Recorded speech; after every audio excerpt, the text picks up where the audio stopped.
baca doa yang Nabi baca, dan ini terdapat dalam riwayat contohnya An-Nasa'i, ya. Bismillahirrahmanirrahim. Bismillahirrahmanirrahim. Allahumma inni as'aluka ilman nafi'a wa rizqan tayyiba wa amalan mutaqabbala. Okey, kita bacalah 3 kali kan. Bismillahirrahmanirrahim. Allahumma inni as'aluka ilman nafi'a wa rizqan tayyiba wa amalan mutaqabbala. Sekali lagi, Allahumma inni as'aluka ilman nafi'a wa rizqan tayyiba wa amalan mutaqabbala. Amin ya rabbal alamin. Apa kita pinta sebentar tadi? Yang pertama adalah ilmu yang bermanfaat. Sebab Allah nak angkat darjat manusia, tetapi Allah tunggu kita bersedia menambah ilmu pengetahuan. Yarfa'illahu alladhina amanu minkum walladhina utul ilma darajat. Ya. Baik. Yang kedua, kita minta rezeki yang baik. Rezeki yang bukan sekadar halal tetapi baik. Dan yang penting sangat kita di bulan Ramadan ini adalah amalan mutaqabbala. Bukan amal itu penting, tetapi ada yang lebih penting daripada amal. Bukan tadarus itu penting, tapi ada benda yang lebih penting daripada tadarus. Bukan i'tikaf itu penting, tapi ada benda yang lebih daripada i'tikaf itu yang lebih penting. Bukan sedekah itu penting, tetapi ada yang lebih penting daripada sedekah. Apa dia? Amal sedekah, amal tadarus, amal i'tikaf itu mutaqabbala, diterima oleh Allah. Sebab amal kita ni ada yang naik turun bawah balik, ada yang langsung tak naik langsung, ya. Jadi sebab tu kita minta di hujung doa tadi amalan mutaqabbala, amal yang diterima oleh Allah Subhanahu wa taala. Amin. Amin. Amin ya rabbal alamin. Semua yang saya hormati, pagi ini dalam perbincangan sederhana, santai, ringkas ini, saya pohon pada Allah, sebab kita akan berbincang sesuatu yang ada kaitan tentang Al-Quran. Kan itu tajuknya. Yang ada kaitan tentang Al-Quran, yang ada kaitan pastinya dengan diri kita dan kaitannya dengan Ramadan. Semua yang saya kasih sekalian, bila kita sebut Al-Quran, ya, bila kita sebut Al-Quran, Al-Quran ini dari sudut bahasanya, ya, kalau kita nak faham, maaf saya, kalau apabila kita nak memahami dengan cepat, Al-Quran itu bahasa Arab kan? Baik. Setiap bahasa ni dia ada dia punya root word dia, akar dia tu, maknanya punca bahasa. Ya. Maka apakah akar kata bagi Al-Quran? Apakah akar kata bagi Al-Quran? Tuan-tuan yang di masjid boleh dengar saya dengan jelas ke? Boleh ya? Walaupun bergema sikit kan? So saya cuba cakap jangan kuat sangat kot ya. Bantulah supaya echo tu dapat diserap sedikit. Mungkin yang dengar secara live, insya-Allah lebih-lebih lagi lah kan? Baik, saya nak pastikan. Okey. Al-Quran ini kata akarnya ialah bermaksud, ya, bila sebut Quran, apa maksud Quran? Maksud Quran adalah al-jam'u.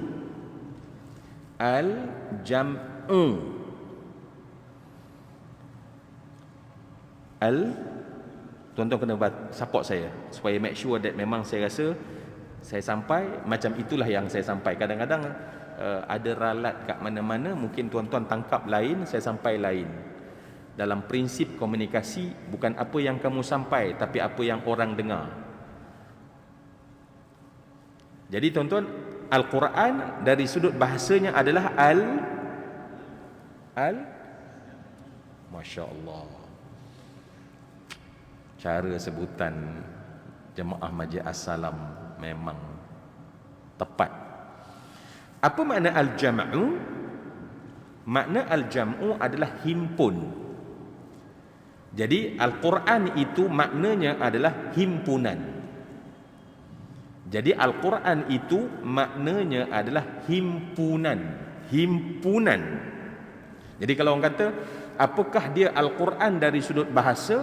Dari sudut bahasa, Al-Quran adalah himpunan. Dan dia sama kata akar dengan qaryah. Qaryah. Biasanya kan orang sebut ahli qaryah kan? Biasa orang sebut ahli qaryah. Orang Melayu ni dia payah nak qaf ni. Jadi ditukar jadi K.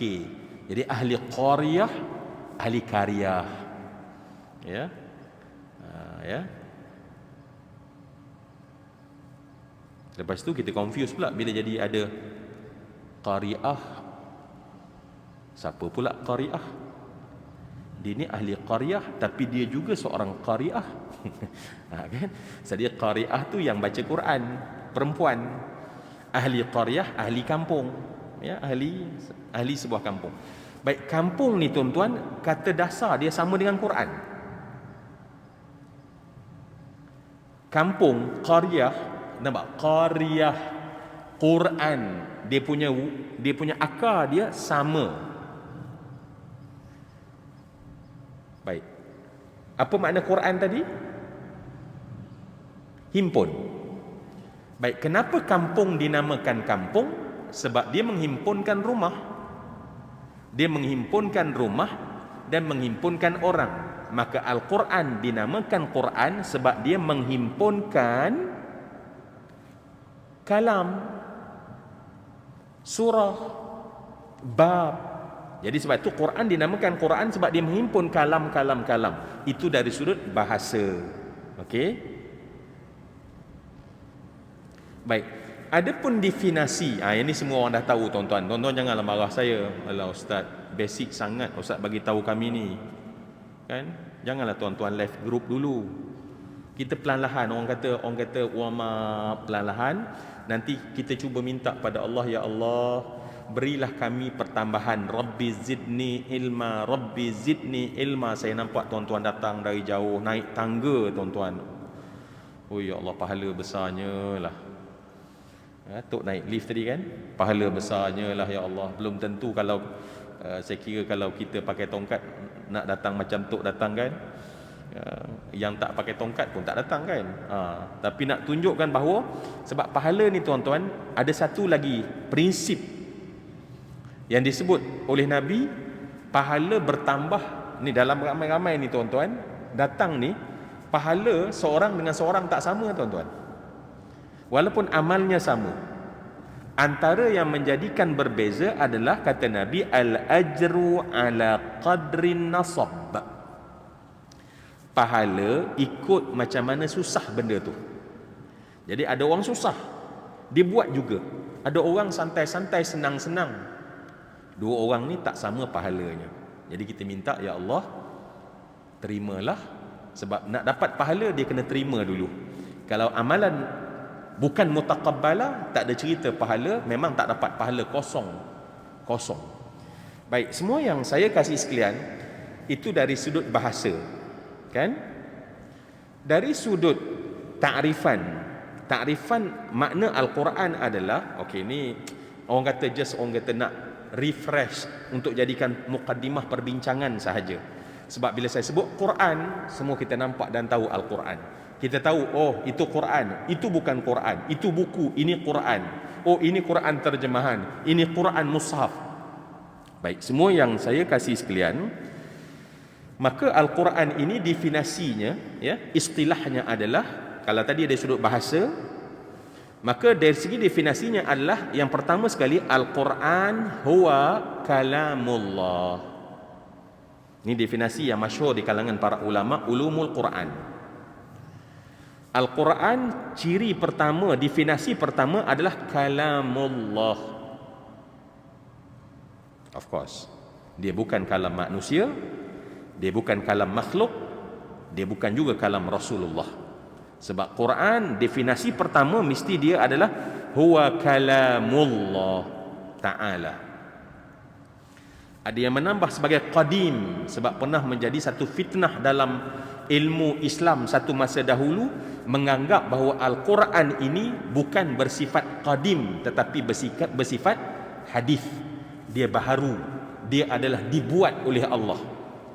Jadi menjadi fitnah yang panjang, sehingga Imam Ahmad ibn Hanbal dipenjara dan diseksa. Kenapa? Sebab mempertahankan bahawa Al-Quran bukan makhluk tetapi dia adalah qadim. Jadi sebab tu dalam definisi ada ulama menetapkan bahawa Al-Quran adalah kalam Allah Al-Qadim. Dan ini pun kan kita duk nyanyi-nyanyi macam sejak daripada Allahyarham Datuk Hasan dulu kan. Kalam, macam mana lagu dia lupa dah. Kalamun qadim. Nampak? Kalamun qadim. So qadim tu maknanya definisi Al-Quran dia datang dari Allah dan sifat kalamnya itu qadim. Sifat kalam itu qadim. Kemudian didefinisikan lagi Al-Quranu huwa kalamullah al-qadim al-mu'jiz. Al-mu'jiz, ataupun kita faham bahawa dia adalah mukjizat. Apa makna mukjizat, tuan-tuan? Sesuatu yang melemahkan orang yang nak menentang dia. Al-mu'jiz dari kalimah a'jaza yu'jizu i'jazan, mu'jizun mu'jazun, i'jiz la ta'jiz, ma'jazun. Ya. Maknanya adalah Quran itu sifatnya adalah melemahkan orang yang kalau nak menentang dia. Jadi kalau kita pegang Al-Quran, kita ada benda yang boleh melemahkan sesiapa yang nak melemahkan kita. Ya, itu definisi juga, masuk dalam definisi. Al-Quran adalah merupakan mukjizat, dan dia adalah mukjizat terbesar, bukan hanya kepada Rasulullah tetapi seluruh nabi-nabi. Maka mukjizat terbesar adalah Al-Quran. Ni, jangan kita duk tengok macam biasa-biasa. Kita tengok Nabi-Nabi Allah Musa boleh belah lautan. Ya, Nabi Musa boleh membelah lautan dengan tongkatnya. Dan ketika itu Masya Allah mereka lari, dan kemudian Fir'aun mengejar di belakang. Lantas dengan tongkat, mukjizat tongkat tersebut besar. Masakan tak besar, boleh mengalahkan satu kekuatan yang sangat raksasa, tetapi itu masih kecil dengan mukjizat Al-Quran. Masya Allah, berhadapan dengan tukang sihir. Ya, hari ini kita cerita sihir, maka Allah beri pada Nabi Musa mukjizat. Ingat, mukjizat, benda yang melemahkan. Bila kita ada benda lain yang melawan, kita akan jadi lemah. Maka dengan mukjizat tersebut, ketika mereka mencampakkan tali-tali dan berubah menjadi ular-ular, maka tongkat dicampak menjadi ular paling besar, menyedut dan memakan semua tali-tali tersebut.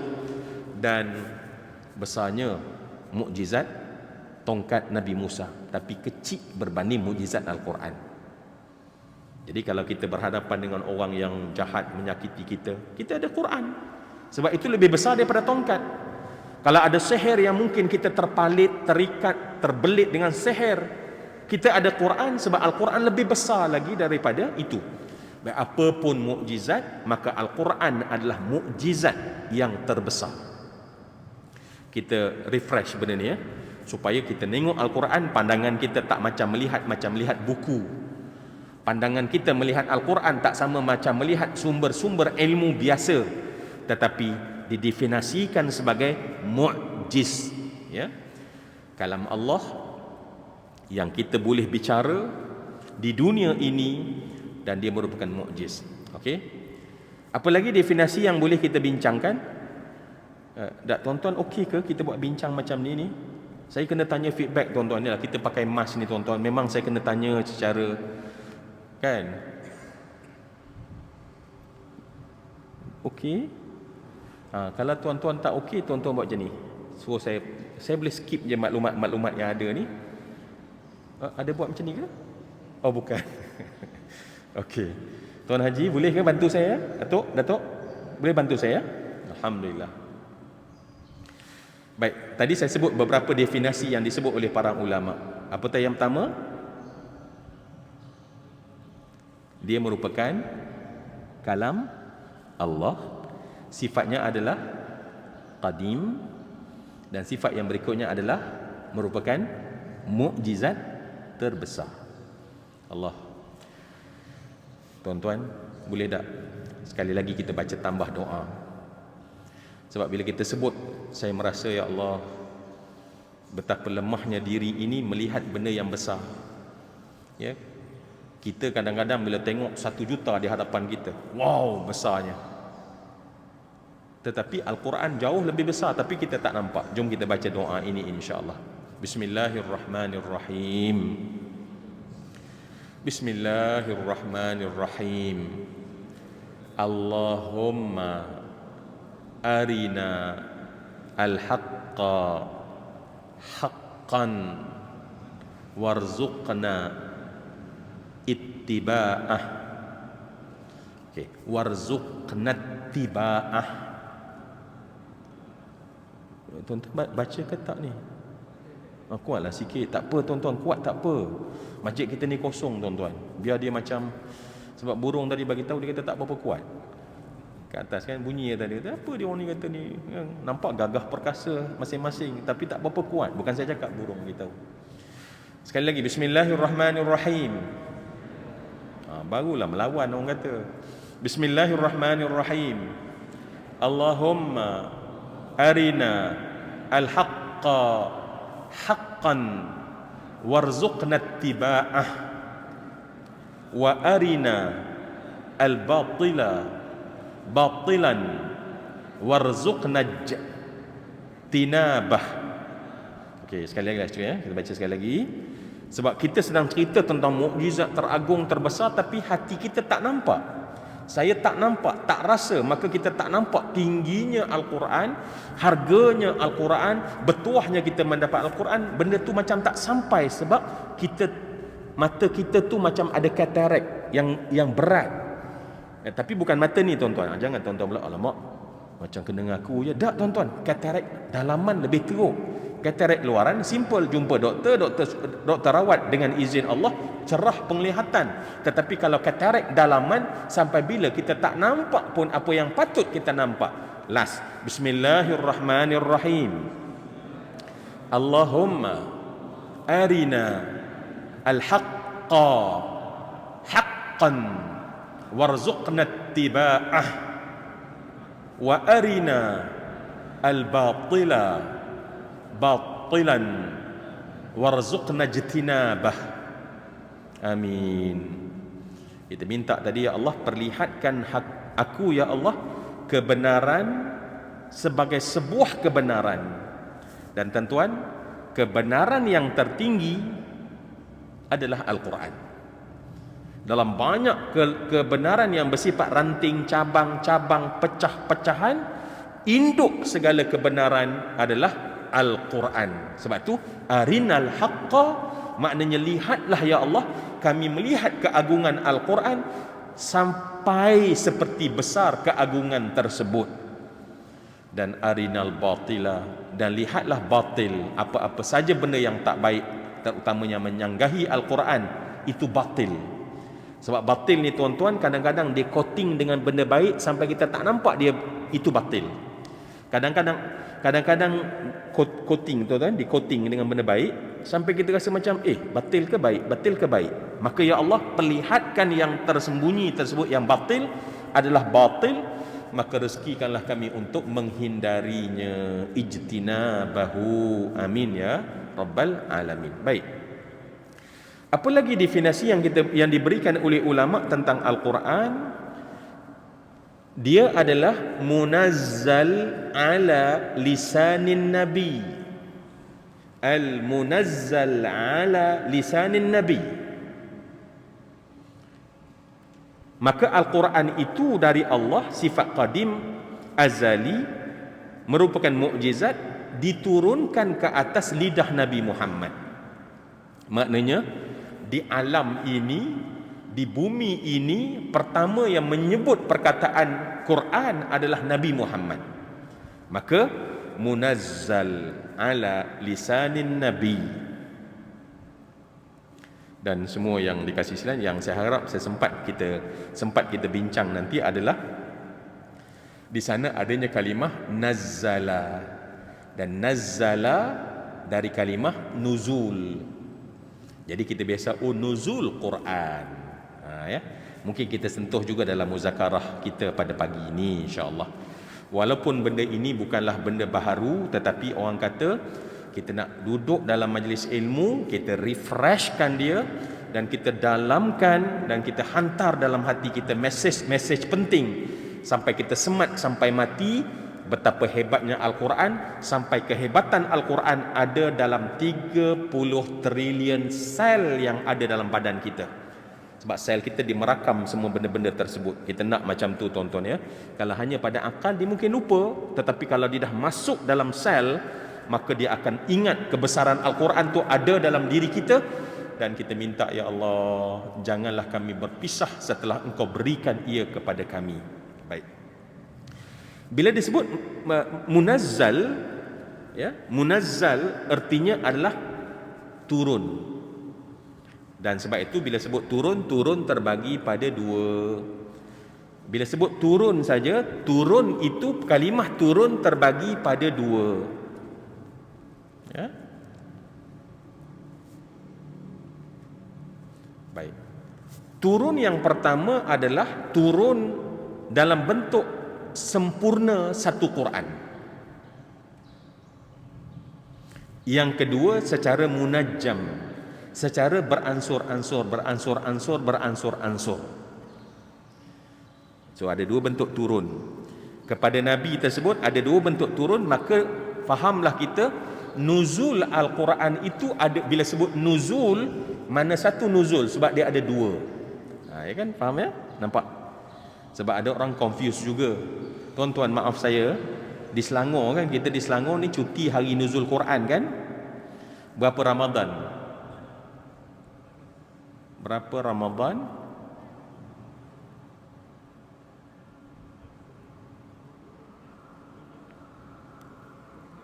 Bila? Tak, saya tak dengar. Nuzul Quran bila? Hari Selasa ya, tapi berapa Ramadan? 17 Ramadan. Masya-Allah ya. Dia orang kerja kuat ni, dia tak fikir cuti tuan-tuan. Ya, kami ni hidup, selagi hidup tak pernah ada cuti. Allahu Akbar, memang makam tinggi tuan-tuan ya. Kami rehat dalam syurga sahaja. Itu pejuang tuan-tuan. Setiap kali pejuang mereka menggempur di medan perang, mereka kata kami tidak pernah ada rehat, kami tidak pernah jumpa letih, sebab rehat dan berhenti kami hanya saat kami berada dalam syurga. Wal jannatu rahatuna. Oh, syurgalah tempat rehat kami. Kat sini mana ada cuti. Itu jawapan dari tuan-tuan tadi kan. Allahu Akbar, naik semangat saya tuan-tuan. Baik, kalau macam tu tuan-tuan, nuzul Al-Quran, kita biasa dengar cuti nuzul Al-Quran, betul tak? Jadi boleh tak saya mungkin nampak macam ada bentuk perbincangan. Nuzul tadi terbagi pada 5 kan?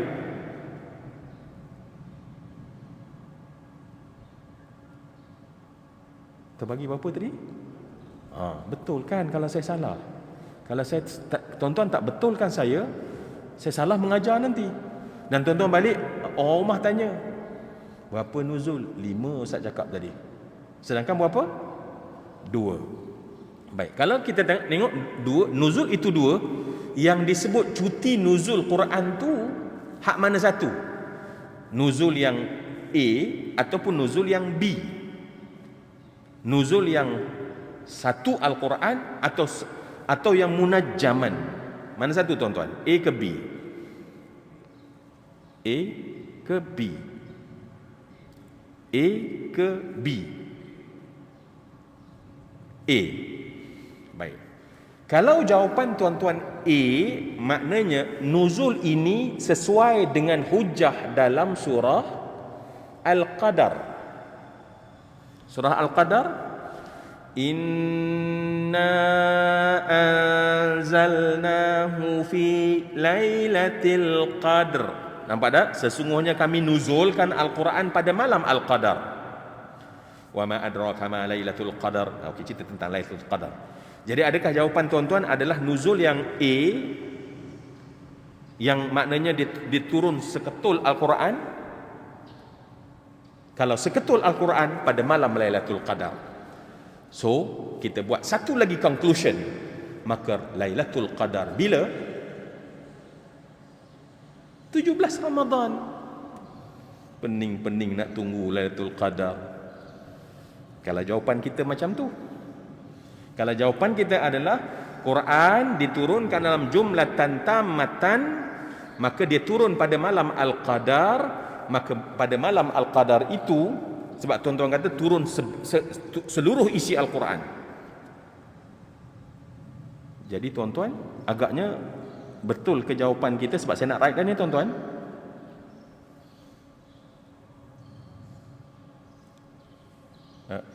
Tuan-tuan tengah apa ya? Tengah. Baik. Nuzul terbagi pada dua. Sekali lagi supaya kita nampak ya. Nuzul terbagi, bila nuzul maknanya daripada atas, minal a'la ila sufla. Apa makna nuzul? Adalah dari atas ke bawah. Ya, as-su'ud minas sufla ila al-a'la, daripada bawah ke atas. Itu lifting, macam tok naik lift tadi. Ya. Lepas ni tok turun bawah. Turun pula nuzul. Bila atas su'ud, bila turun nuzul. Okey? Baik, semua yang dikasih sekalian, saya cakap kuat sangat ke? Okey. Tak, jangan ambil hati cakap betul-betul. Kadang-kadang dia takut kan. Kan kita katakan ustaz kecil hati pula. Nanti kan balik awal. Baik, nuzul tuan-tuan terbagi pada dua. Yang pertama adalah Quran seketul diturunkan. Yang kedua adalah secara berperingkat-peringkat. Tiba-tiba kita dengar nuzul Al-Quran pada 17 Ramadan. Maka semua yang dikasih sekalian, 17 Ramadan itu adalah ijtihad ramai ulama yang menyatakan bahawa dia turun yang B. Dia turun yang kedua, bukan yang pertama. Sebab turun yang pertama ini dia kekal tak tahu, seperti tak tahunya kita bila Lailatul Qadar. Tak tahu bila Lailatul Qadar, tetapi memang dalam bulan Ramadan. Memang dalam bulan Ramadan, memang pada 10 yang terakhir dalam keterangan hadis Nabi sallallahu alaihi wasallam. Jadi semua yang saya hormati dan saya kasih sekalian, jadi nampaknya kita kena detail lagi makna nuzul tersebut. So, maka nuzul tuan-tuan boleh tengok dalam catatan yang paling popular ditulis oleh Imam As-Suyuti dalam Ulumul Quran dia. Baik. Nuzul ni tuan-tuan, yang pertama adalah dari sisi Allah. Dari sisi Allah ke langit dunia. Ya, langit dunia. Di mana langit dunia? Tuan-tuan jangan tanya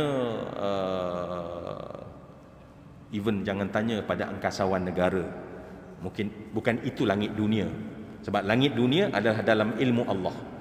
So Al-Quran itu turun dalam bentuk jumlah yang sempurna, yang dalam tu dah ada nasikh, mansukh, semua isi Al-Quran tu dah turun dalam bentuk satu jumlah yang sempurna.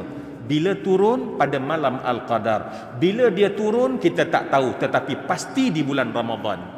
Maka turun tersebut menepati dengan ayat inna anzalnahu fi lailatul qadr. Baik.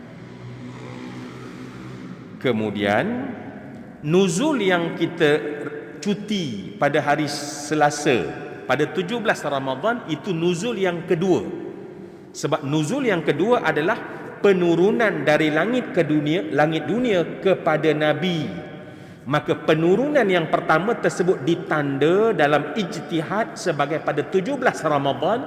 Maka dengan sebab itulah kita cuti, sebab mengenang turunnya Al-Quran buat kali pertama dengan 5 ayat yang pertama diturunkan Nabi di Jabal Nur dalam Gua Hira. Maka peristiwa itu dianggap sebagai penurunan pertama. Bila 17 Ramadan. Jadi yang tu boleh tahu. Jadi orang cuti kan, sebab apa? Nak mengenangkan Al-Quran yang turun ke langit, daripada langit dunia ke Nabi SAW. Dan turun bila bermulanya turun, terus turun, tak kira dah bulan Ramadan, tak kira di luar Ramadan, dalam Ramadan, luar Ramadan, musim panas, musim sejuk, masa perang, ketika Nabi dalam rumah, ketika Nabi bersama dengan para sahabat, terus turun selama 23 tahun. Jadi nuzul yang pertama seketul, ya, saya gunakan bahasa saja, ya, bahasa untuk difahami. Tuan-tuan jangan bayang bila sebut seketul tu Quran, mushaf tu dah, ya, dalam bentuk yang kita tak boleh baca dan tak tahu. Dan kemudian turun yang kedua adalah daripada langit dunia, Jibril membawa secara berperingkat dalam ketetapan ketentuan Allah daripada 17 Ramadan, bermula ketika Nabi berumur 40 tahun 6 bulan. Umur Nabi 40 tahun 6 bulan tepat. Maka Nabi SAW mula turun padanya wahyu yang kita biasa tahu, Iqra bismi rabbikal ladzi khalaqal insana min 'alaq, Iqra wa rabbukal akram alladzi. Okey. Baik, semua yang saya kasih sekalian, dan terus turun. Sebab tu disebut munazzal. Munazzal tu maknanya turun. Dalam turun itu ada kadang-kadang turun kemudian dimansuhkan, ada ayat menasihkan. Itu semua kemudian itulah cerita turun. Okey. Tuan-tuan nampak yang tu ya? Kita punya perbincangan boleh ke depan ya. Baik. Jadi munazzal ala lisanin Nabi, bila sebut munazzal dalam kepala kita nampak dua graf tu. Baik, kita faham makna nazal, makna nuzul. Sebab orang ada yang tak faham. Apalah susah-susah kita ni duk cari malam Lailatul Qadar. Nabi kata taharau, carilah Lailatul Qadar. Nak cari apa? Kan nuzul Quran pada 17, kita cuti pun malam itulah Lailatul Qadar. Sebab dia tersalah faham makna nuzul. Jadi makna tu kena syarahkan. Okey? Kemudian kita tengok definisi seterusnya. Setelah munazzal ala lisanin Nabi sallallahu alaihi wasallam biwasitati amini Jibril. Al-Quran itu turunnya ia dengan perantaraan malaikat Jibril.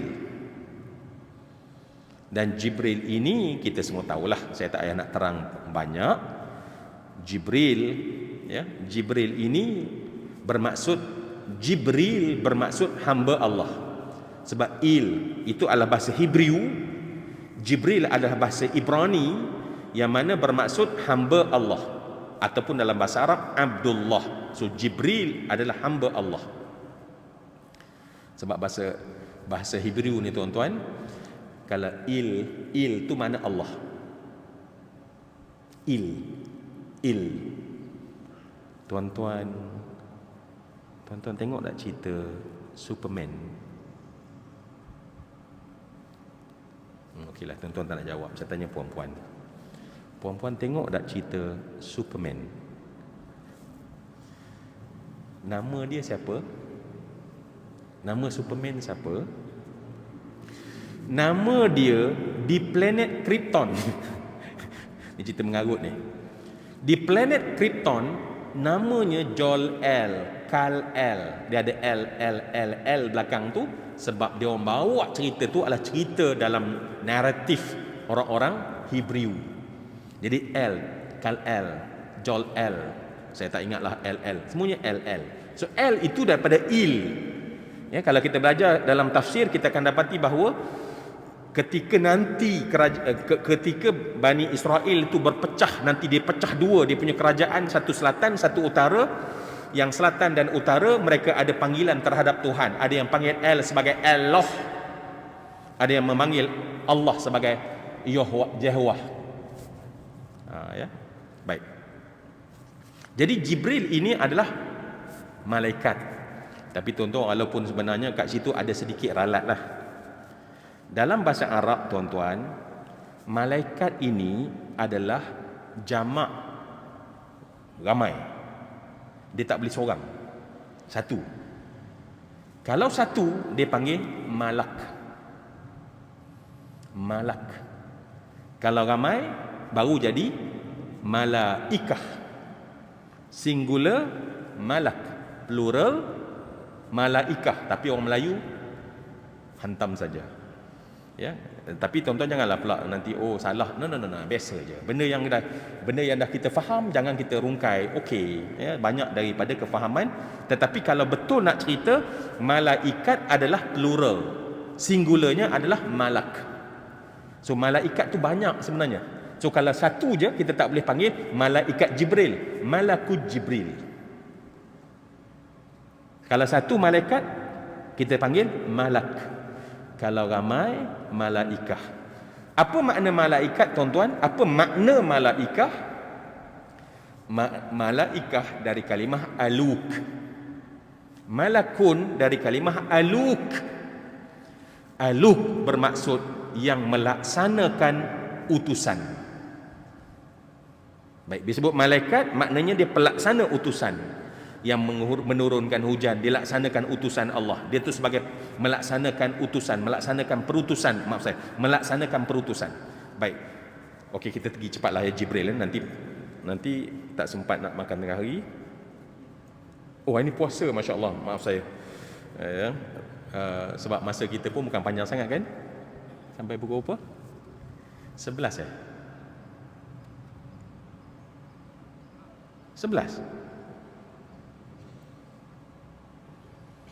11 ke? Dah habis dah. Jadi tak sampai pukul berapa? Habis dah. Baik, kita pergi cepat insya-Allah. So, malaikat kita ada idea dah ya. Kalau once kita duduk dalam pengajian, kita tahu bahawa sebenarnya dia adalah malakun. Malakul mautil ladzi wukila bikum. Allah kata malakul mautil ladzi wukila bikum. Allah tak kata malaikatul lati wukila bikum, tetapi malakul mautil ladzi wukila bikum. Satu malaikat. Namanya malakul maut. Setiap orang ada satu malakul maut datang pada dia. Kerja dia untuk satu nyawa aja. Dia bukan dah penat dah sana, dah buat kerja sana sini. Kebetulan perang pula kat Ukraine, dia juga pergi. Setiap seorang ada malaikat maut yang kerjanya adalah tunggu untuk sentap nyawa orang itu. Bila siap dia naik ke langit, habis kerja dia. Jadi kita ni lahir, ada malaikat hak tunggu. Tengok hari-hari, tengok hari sampai masa ke belum, sampai masa ke belum, sampai masa ke belum, sampai masa ke belum. Ya, sebab tu Allah gunakan malakul mauti, satu malaikat yang datang dihantar kepada kamu. Ya, setiap orang ada satu malaikat maut yang tunggu dia. Baik. Jibril, maka Jibril adalah perantaraan antara langit pertama, langit dunia, menurunkan Al-Quran dari Allah adalah malaikat Jibril. Macam mana kita definisikan tadi? Al-Quran huwa kalamullah al-qadim al-mu'jiz al-munazzal ala lisanin Nabi sallallahu alaihi wasallam biwasitati amirin ni Jibril. Okey, satu lagi definisi yang penting tuan-tuan, al-manqulu ilaina bitawattur. Al-manqulu ilaina bitawatur. Maksudnya adalah dia sampai kepada kita, ya, sampai kepada kita sejak daripada Nabi menyampaikan Al-Quran dalam jalan tawatur. Tawatur, mutawatir. Maksudnya Al-Quran ini tuan-tuan, maksudnya sampai kepada kita. Pergilah sampai ke Eskimo, kalau dia ada sana ada satu Quran. Kita pergi kalau ke gurun Gobi, di sana ada satu Al-Quran. Kita pergi ke gurun Sahara, di sana ada satu Quran. Kita pergi ke Jepun, ada satu Quran. Kita pergi ke Maroko, di sana ada satu Quran. Kita pergi ke Nusantara, ada satu Quran. Semua Quran kita letak, kita akan dapati sama saja. Itu maknanya al-manqul ilaina bitawatur. Dan ini menafikan kalau tiba-tiba ada orang datang bisik-bisik kat kita, I ada Al-Quran eksklusif. Dibisik macam Yusuf Tayyub, kan? Ni Nabi bagi tahu hanya pada seorang sahabat tertentu saja. Dia special ni. Maka kita terus cakap la, tidak, sebab Al-Quran cirinya mesti mutawatir. Tak boleh kita ada kat rumah ada Quran yang lain ayat dia ada 2-3 surah yang bertambah, dan itu tak diterima sebagai Quran, sebab Quran mesti keperluan semua manusia dan mesti sama untuk semua manusia. Al-manqulu ilaina bit tawattur. Sebab berita paling besar tuan-tuan, berita paling tinggi adalah tawatur, mutawatir. Baik, muta'abbad bitilawatihi. Al-muta'abbad bitilawatihi, Quran itu mana saja huruf dan ayat dan kalimat di dalamnya kita baca dianggap beribadah. Dia tak sama dengan benda-benda perkataan lain. So dia ranking paling tinggi dalam ibadah. Bila kita membaca, kita dianggap beribadah. Tadi kita mulakan Bismillahirrahmanirrahim.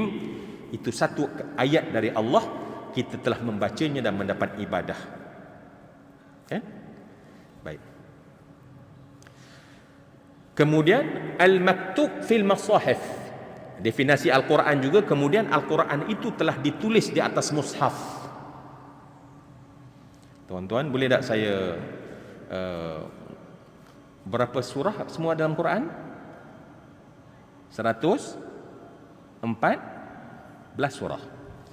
114 surah ini adalah yang turun di zaman Nabi sallallahu alaihi wasallam. Jadi Al-Quran itu pertama sekali pecahannya adalah ikut surah.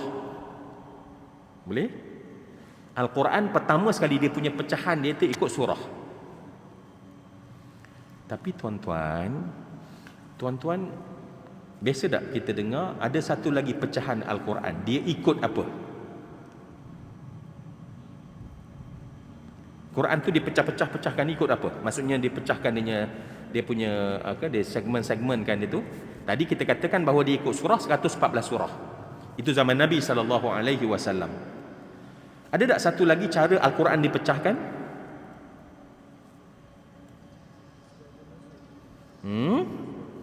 Ikut juzuk.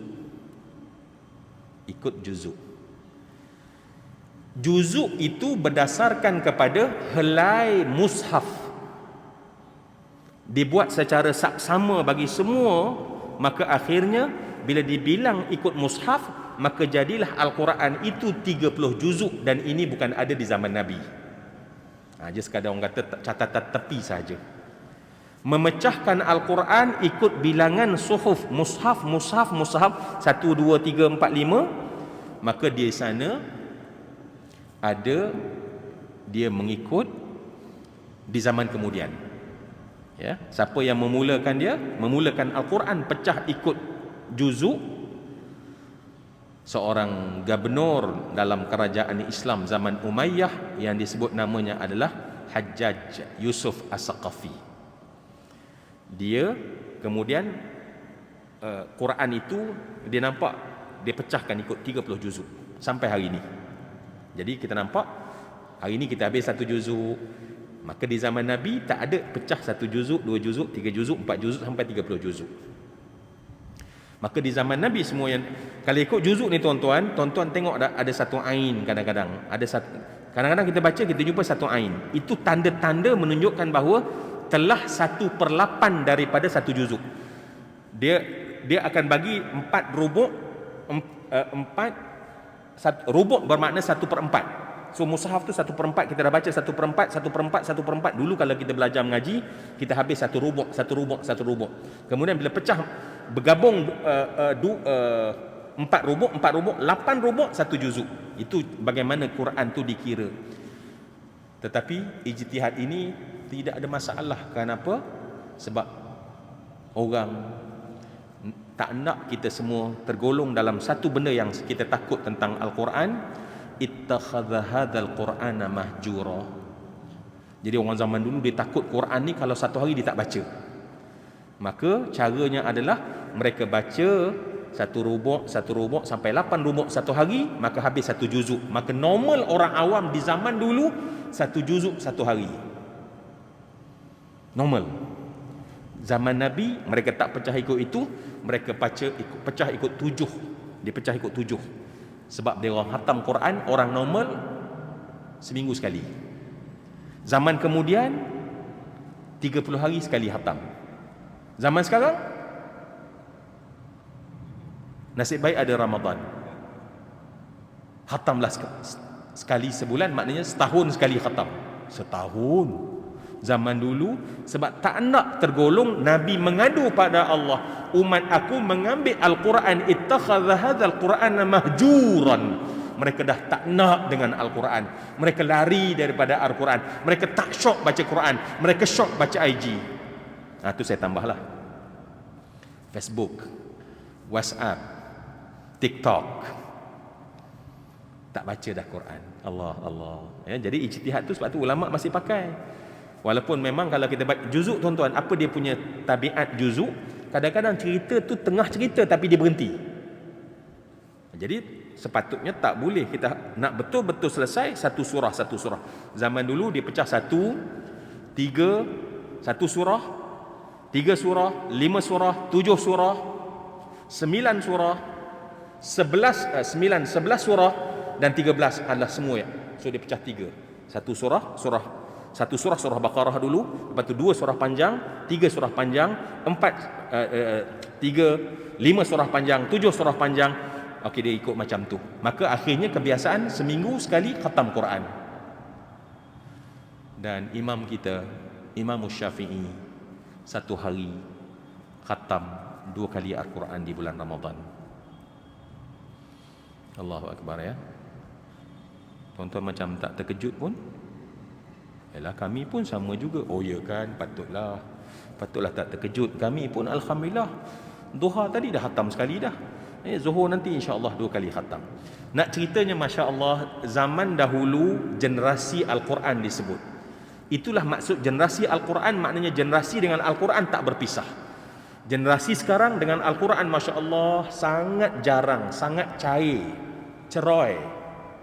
Ya, Quran yang kita hafal, Quran yang kita baca, Quran yang kita telaah, jauh sangat. Ini level kita ni, tuan-tuan. Ini level kita. Tuan-tuan cuba bayang level anak kita. Ni ada anak-anak muda di sini, alhamdulillah. Saya rasa bangga, alhamdulillah. Cuba bayang anak-anak muda kita, anak-anak kita, kalau kita mungkin setahun sekali khatam, baca sikit-sikit, apa jadi pada anak kita yang sibuk belajar sekarang di universiti? Berapa kali dia orang baca Quran? Berapa kali dia khatam Al-Quran? Nampak tak yang Nabi mohon pada Allah, sedih tentang Al-Quran bagi umat, maka umat makin lama makin jauh, umat makin lama makin jauh, umat makin lama makin jauh. Patutlah kita lemah. Okey, baik. Apa lagi tuan-tuan tadi? Muta'abbad bitilawati al-maktub fil masahif. Kemudian al-mabdu' bi suratil Fatihah. Maka Quran itu dimulakan dengan surah. Sebab tu kita katakan bahawa dimulakan ikut surah. Maka surah yang pertama adalah surah Al-Fatihah dan surah yang terakhir adalah surah An-Nas. Baik, semua yang saya hormati dan saya kasih sekalian, itulah sebenarnya secara sederhananya ulama menulis. Syarahnya panjang lah. Kalau kita panjang satu lagi, setiap satu tu kita dalamkan lagi, Masya Allah, tentulah kefahaman kita mendalam. Cuma mungkin ada satu persoalan. Perasan tak tuan-tuan, Allah sebut dalam Al-Quran, Syahrul Ramadan alladhi unzila fihil Quran. Kenapa kita jawab je, maknanya kenapa agaknya Al-Quran yang merupakan petunjuk itu, hudan linnas wa bayyinatin minal huda wal furqan, kenapa Al-Quran itu tak turun di bulan Syawal, wala Zulqaidah, wala Zulhijjah, wala Muharram, wala Safar, wala, tetapi turun pada Ramadan. Kenapa tuan-tuan? Apa signifikannya bagi kita umat akhir zaman Al-Quran turun di bulan Ramadan? Baik, saya yakin ramai kita nak beri jawapan, tetapi lah mic satu je Ustaz. Kalau mic banyak, bolehlah kami juga bagi jawapan macam persidangan PBB kan tuan-tuan. Setiap seorang ada satu mic. Jadi bila pengerusi tanya, semua orang boleh on speaker jawab. Tapi apakah daya Masjid As-Salam kita tuan-tuan, satu je mic. Sebab itulah tuan-tuan kena bantu Masjid As-Salam, support Masjid As-Salam kita ni, ya, berikan sumbangan terbaik, kerana banyak aktiviti ahli qaryah jamaah kita buat yang boleh memberi manfaat kepada masyarakat. Tanpa kita, ni saya nak seru mungkin rakan-rakan yang tengok nanti dalam FB kita, ya, tanpa sumbangan daripada kita yang paling bermakna untuk rumah Allah. Tuan-tuan, Allah ni kan, rezeki kita ni dua, tuan-tuan. Rezeki kita ni dua. Bolehkah saya cerita sikit ni, tuan-tuan? Sebab ni cerita Quran kan, tapi ada benda yang sebab Nabi ni pemurah, tetapi sangat ketara di bulan Ramadan jadi pemurah. Orang tak boleh nak pejam mata pun nampak pemurah Nabi tu. Kalau waktu biasa tak apa, mungkin tak nampak, tetapi di bulan Ramadan Nabi punya pemurah tu jadi masyhur. Isteri Nabi jadi pemurah, sahabat Nabi jadi pemurah, golongan tabi'in jadi pemurah, salafus soleh. Terutama di bulan Ramadan, dia punya aktif pemurah tu nampak sangat. Kenapa, tuan-tuan? Sebab mereka faham rezeki ni ada dua. Satu rezeki dia sebut rezeki yang haitsu ahtasib. Istilah dia, rezeki yang haitsu ahtasib. Satu lagi, rezeki haitsu la ahtasib. Okey, rezeki ni, tuan-tuan, yang kita kira. Maksudnya kita buat kerja dapat dibayar gaji, itu rezeki ahtasib. Dan Allah yang bagi, walaupun melalui majikan, walaupun melalui keuntungan perniagaan. Tetapi, tuan-tuan, untuk orang pemurah, Allah sedang nak buka satu lagi rezeki yang dia tak kira. Apa dia? Rezeki yang dia tak kira. Yang tu Allah nak bagi sebenarnya. Dan Allah bagi hanya bila seorang tu bagi. Sebab itulah di zaman dulu, pemurah bukan hanya untuk orang kaya, orang miskin zaman Nabi juga pemurah. Sebab tak ada alasan. Sebab Nabi sebut, 1 dirham diberi oleh seseorang mungkin lebih berharga daripada 100 dinar daripada seorang. Orang ada 1 bilion, dia bagi 10,000, tak ada nilai. Compare tu orang dia ada, ya Allah, aku ada 100 ni, ya Allah, aku bagi RM10 ni. Itu 1/10 daripada duit dia. 10,000 daripada 10 bilion, walaupun 10,000 banyaknya. Sebab tu di zaman Nabi, mereka nak jadi pemurah walaupun kami fakir. Dan sebab tu kita akan tengok sejarah bagaimana mereka, apa yang mereka boleh buat. Hari ni masak roti pagi-pagi sebelum subuh, hantar ke rumah orang. Itu mereka buat. Yang mereka ada gandum sebanyak ni, yang penting sedekah. Sebab mereka nak keajaiban sedekah adalah terbuka pintu rezeki yang kita tak duga, yang kita tak calculate. Jangan underestimate Allah. Tu je. Alah, boleh ke Allah tu? Ya. Semua yang saya kasih silain, kita doalah. Ni doa juga, tuan-tuan. Ya Allah, bahasa Melayu lah. Ya Allah, jadikanlah kami pemurah, ya Allah. Jadikanlah kami seorang yang pemurah, ya Allah. Jadilah kami berakhlak dengan akhlak pemurah, ya Allah. Ya Allah, lantas kami diberikan rezeki dari sumber yang kami duga dan rezeki yang sumber yang kami tak duga. Amin, amin ya Rabbal Alamin. Baik. Okey, mana tadi kita stop sekejap tadi?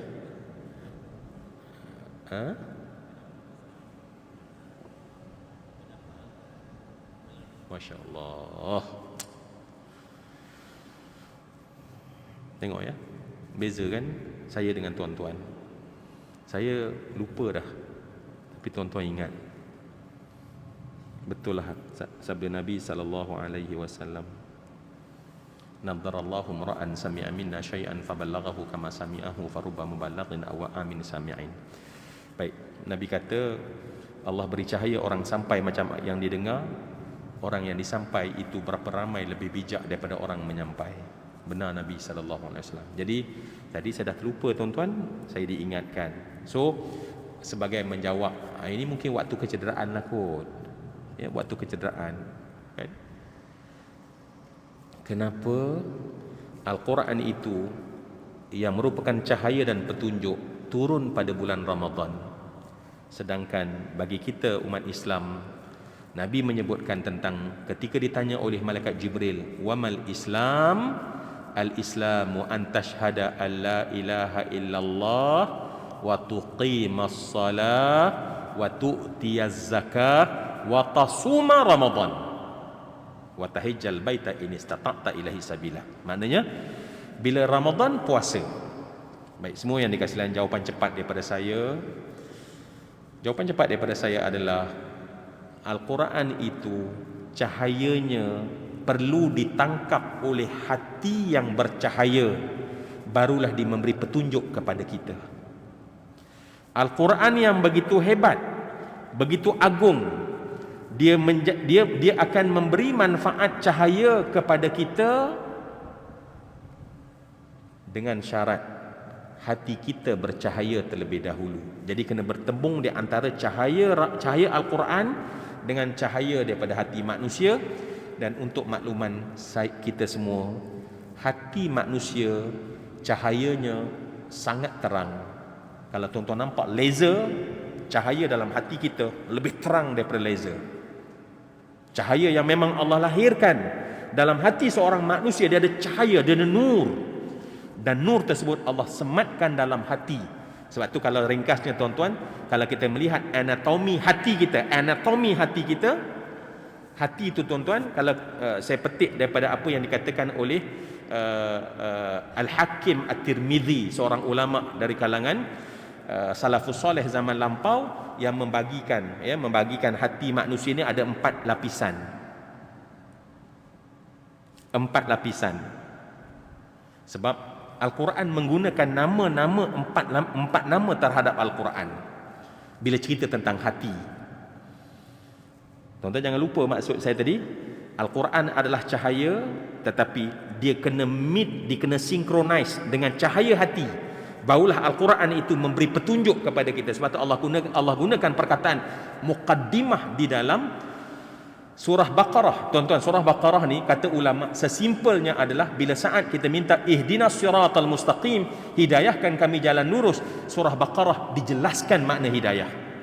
So surah Baqarah ni surah yang secara jelas menerangkan makna hidayah yang kita minta pada surah Fatihah. Sebab tu tuan-tuan, bila kita baca surah Al-Baqarah, bismillahirrahmanirrahim, alif lam mim, dzalikal kitabu la raiba fihi hudan. Tolong saya. Hudan. Oh, kuat sangat dia.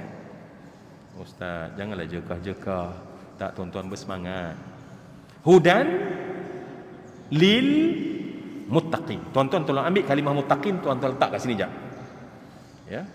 Muttaqin, tuan-tuan letak sini jap. Petunjuk bagi muttaqin. Baik. Hati berapa lapisan dia, tuan-tuan? Hati berapa lapisan? 4. Muttaqin kat mana? Kat sini. Tak okey ke tuan-tuan? Tengok saja tak nak jawab kan? Jangan jawab. Bagi dia nanti ustaz kan panjang kan, dia ceramah panjang pula. Jadi kita jangan jawab, ustaz berhenti cepat sampai hati. Ya Allah, dahlah. Ustaz panggil saya di Masjid As-Salam ni sekali-sekala kan ustaz. Okey. Lapisan hati ni sikit. Ni yang ni saya kena cepatlah. Tapi soalan tadi kita akan jawab, kita cuba jawab insya-Allah. Kenapa bila Quran turun Ramadan? Kenapa bila turun Al-Quran dalam bulan Ramadan? Allah sebut lagi tentang Lailatul Qadar. Maknanya cahaya Al-Quran lebih bercahaya. Malam itu sangat hebat. Tapi siapa yang hebat? Pada hati yang bercahaya. Hati yang malap, hati yang tidur, hati yang mati, hati yang gelap. Malam tu ke, malam Ramadan ke, nothing. Tak ada benda berbeza. Sama je dengan malam-malam yang lain. Baik, sebab tu kena tengok sedikit hati. Kita sebut je walaupun kita tak berkenalan. Sekarang kita berkenalan dengan hati kita. Lapisan paling luar tuan-tuan disebut sebagai sadru. Sadru. Tuan-tuan kena bantu saya. Apa dia? Sadra. Alam nashrah laka sadrak. Jadi kalimah sadrun banyak dalam Al-Quran. Sadrun itu maknanya hati. Hati lapisan paling luar. Kalau mata ni yang warna putih tu. Yang warna putih tu. Kemudian dalam sikit hak mata warna hitam ni. So lapisan kedua ialah hak warna hitam ni, mata kita putih ada hitam kan? So luar itu adalah sadru, yang hitam itu disebut sebagai qalbu.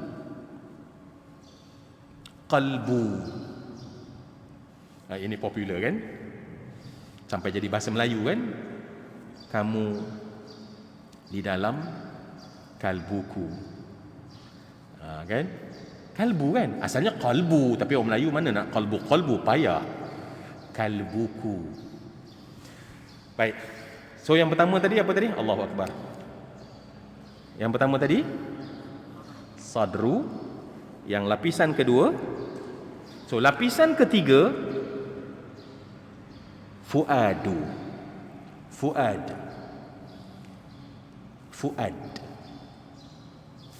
Bahkan orang Melayu buat nama kan, sebenarnya tu tentang hati, tapi orang Melayu panggil fuad. Kalau kat Kedah dia panggil ad kot, Azhar ad, fuad saya tak tahu apa. So yang ketiga adalah fuad. Yang paling dalam di situ letaknya cahaya secara laser dalam hati kita. Semuanya Allah glitter. Hati kita tu tuan-tuan bercahaya asalnya. Ini disebut dalam hadis Nabi dalam riwayat Bukhari, kullu mauludin yuladu ala fitrah. Semua manusia lahir di atas fitrah. So cahaya fitrah tu Allah letak dalam hati manusia. Sebab itu kita berbeza dengan makhluk yang lain. Berbeza dengan hayawan, berbeza dengan binatang, berbeza dengan tumbuh-tumbuhan. Sebab adanya fitrah, cahaya. Kita sedang cerita tentang cahaya ni. Dan yang paling dalam, ni kalau fuad ni macam biji, dia punya apa tu? Apa dipanggil tu?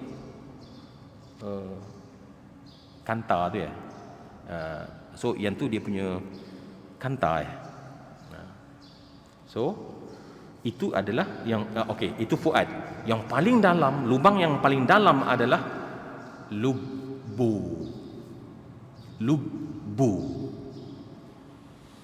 Tuan-tuan, kalau saya nak dapat sedikit feedback ya, dalam banyak lapisan hati yang memang digunakan oleh Allah dalam Al-Quran menjadi bahasa biasa kita, mana yang paling popular kita guna? Ya? Qalbu. Lagi? Saya ulang, sadru, qalbu, fuadu, lubbu. Mana paling popular kita gunakan? Ya? Qalbu saja. Lubu popular? Lubu popular tak? Lubu tak okey. Tuan-tuan pernah dengar ulul albab? Tuan-tuan pernah dengar ulul albab? الذين يذكرون الله قياما وقعودا وعلى جنوبهم ويتفكرون في خلق السماوات والأرض ربنا ما خلقت هذا باطلا سبحانك فقنا عذاب النار. Allah Subhanahu wa taala menyebut inna fi khalqis samawati wal ardi wa ikhtilafil laili wan nahari laayatin liulil albab. Albab tu tuan-tuan adalah lubu, jamak plural kepada singularnya lubu. Lubun, lubani, albabun. Biasa dengar albab? Ulul albab? Biasa dengar ulul albab? Okey, alhamdulillah. Jadi, semua yang dikasihi sekalian, cahaya ini ada dalam hati manusia. Cahayanya sangat terang, tuan-tuan. Silau mata lahir ini kalau boleh tengok cahaya dalam hati setiap orang. Tapi setelah manusia membesar, manusia terperangkap dalam bujukan hawa nafsu, dimeriahkan oleh syaitan iblis, maka manusia mula menjadi tegar melakukan dosa dan maksiat. Saat manusia melakukan dosa dan maksiat, maka dosa itu sangat kejam sebab dia menggelapkan hati kita.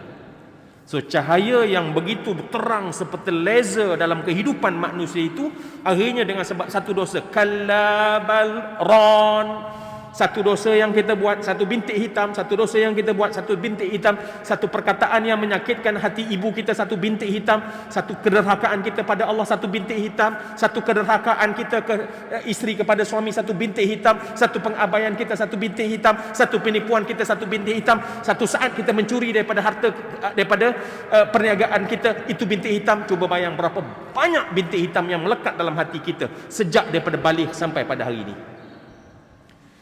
Dan akhirnya cahaya yang begitu bercahaya pada seseorang telah hilang cahayanya, telah pudar cahayanya, telah kotor hati itu. Qasat qulubuhum, keras hati itu, dan dia tak keluar lagi cahaya, tuan-tuan. Maka rahmat Allah buat saya dan kita semua, Allah datangkan bulan Ramadan untuk sebagai satu proses kita deal dengan hati yang kotor ni. Kalau Allah bukakan dada saya, boleh buat operation, buka dada ni tuan-tuan, keji, kotor, busuk, hanyirnya ni, mati semua orang dalam dunia ni tuan-tuan. Allah jadikan Ramadan sebab nak, wahai hambaku, ambil masa Ramadan sebab dia akan membersihkan hatimu. Tuan-tuan, kita duduk di bulan Ramadan, kita buat satu amal. Kenapa amal Allah tambah di bulan Ramadan? Kenapa Allah tambah amal sama? Bukan bulan Ramadan maka fardu jadi 10 rakaat. Tak, 5 juga tuan-tuan. Ba'diyah, qabliyah sama dua juga. Solat duha juga. Tak ada duha muda 2 rakaat, duha sedang-sedang 2 rakaat, duha tua bagi 20 rakaat. Tak ada tuan-tuan, sama saja. Tetapi yang berbeza apa tuan-tuan? Ganjaran.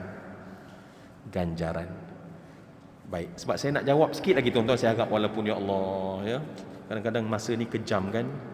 Masa ni kejam. Ya. Boleh saya sikit ya. Okey.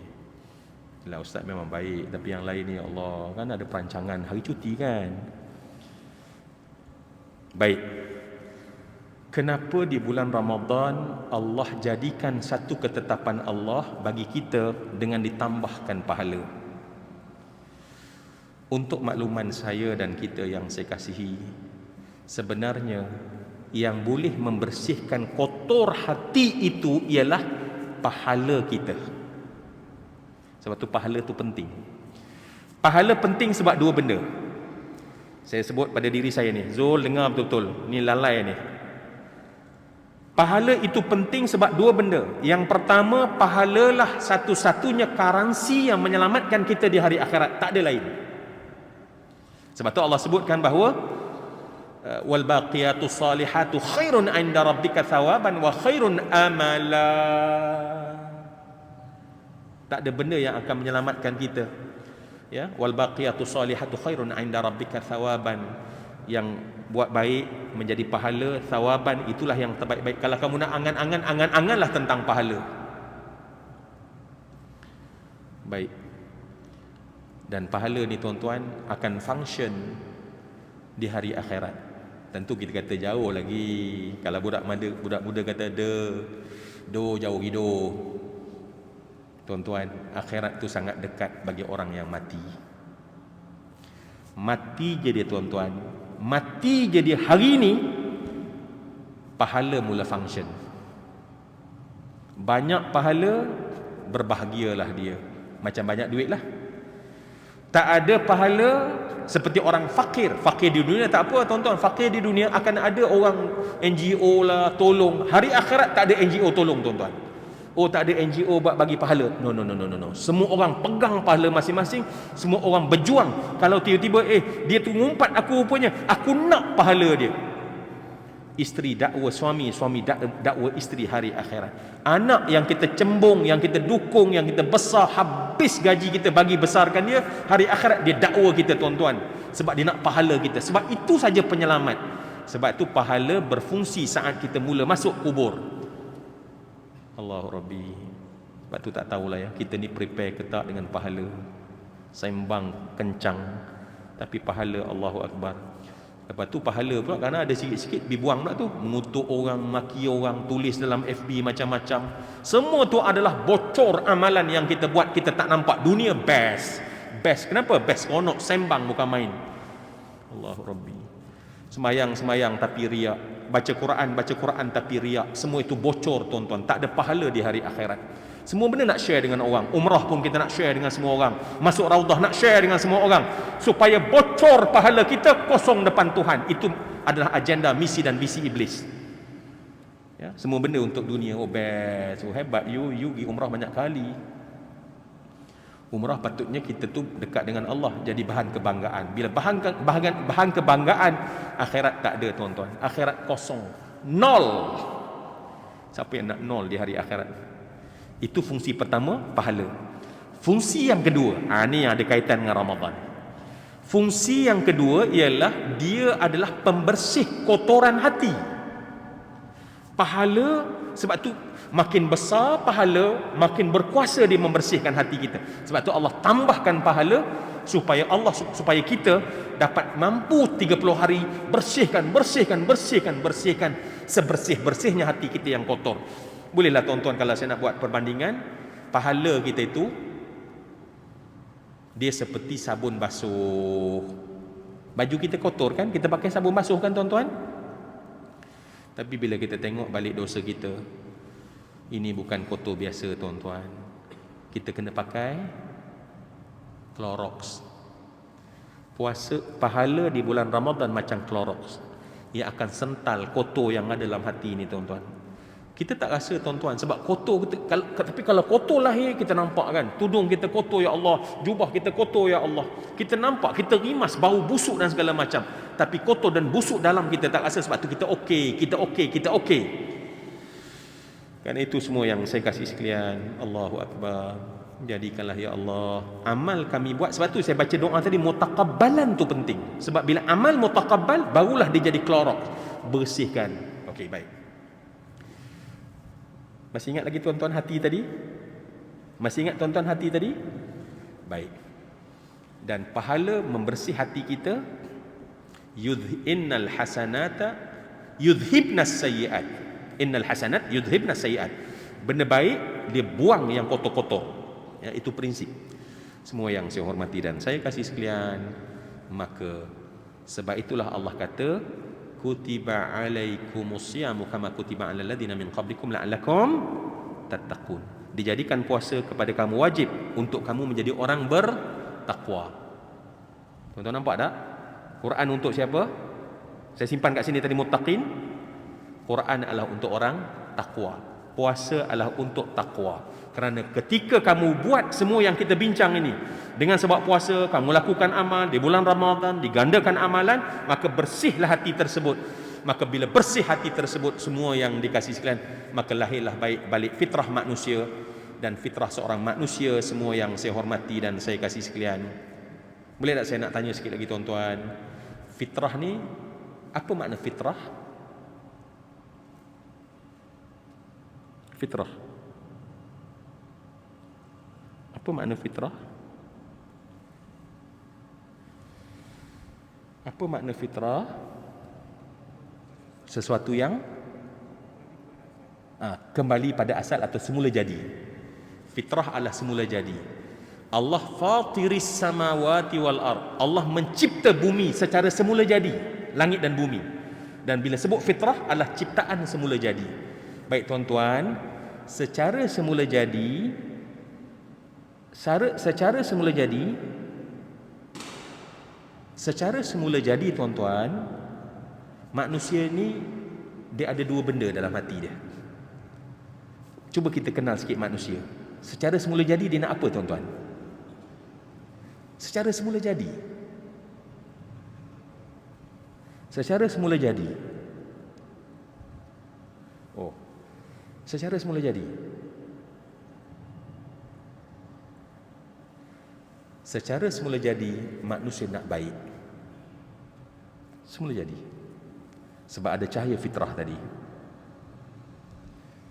Dan secara semula jadi manusia tak nak jahat.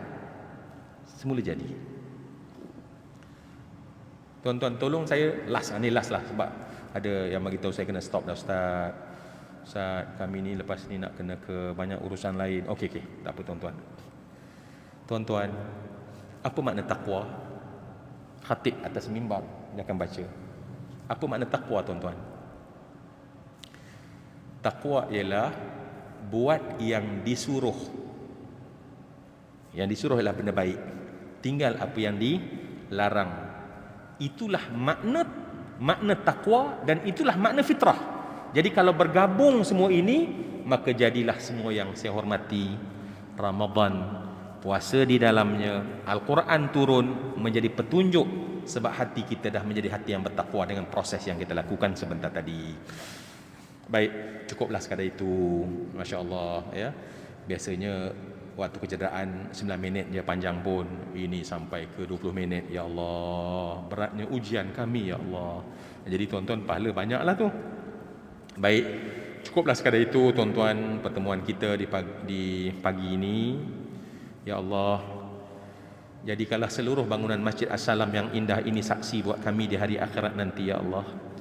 Pada saat kami mengharap padamu ya Allah keselamatan, maka masjid ini akan bertutur kata menjadi saksi kebaikan yang dilakukan pada kami semua. Kami minta ya Allah, terimalah amal kami pada pagi ini secara khusus ya Allah. Dorongkanlah kami untuk melihat kemuliaan Al-Quran dan keagungannya ya Allah, selari dengan kita sama-sama melakukan ibadah puasa dengan sebaik yang mungkin.